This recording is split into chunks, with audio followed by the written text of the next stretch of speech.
The last reel. When shadows devoured cinema's soul. You must understand this. The spirits of old films never truly die. They wait in the reels, in the costumes, in the very walls that witnessed a century of dreams. And on June 10th, something ancient and hungry fed on their screams. Listen carefully.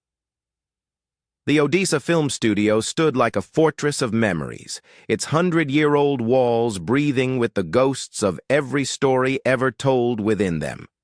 Dovzhenko's set, that monument to Ukraine's cinematic soul, pulsed with creative energy even in the darkness. The mannequins in their period costumes seemed to shift in the shadows, as if the characters themselves were preparing for one final, terrible performance. Then came the drones. Pay attention to what happens next.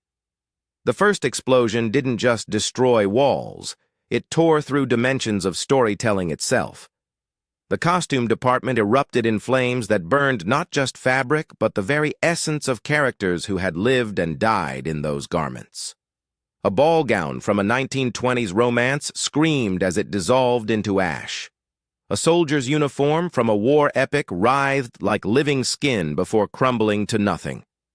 But the true horror began when the flames reached Dovzhenko's set. You need to hear this part. As the fire consumed the elaborate facades and carefully crafted worlds, something else awakened. The destruction of that sacred creative space released every story that had never been told, every character that had never lived, every dream that had been murdered by war. They poured out like black smoke, shrieking their unfinished narratives into the night. The security guards, heroes in this nightmare, fought not just flames, but the very embodiment of creative destruction. They saved what they could. Costumes that held the souls of beloved characters, props that carried the weight of national memory, artifacts that proved art survives even when tyrants try to burn it down. Remember this truth.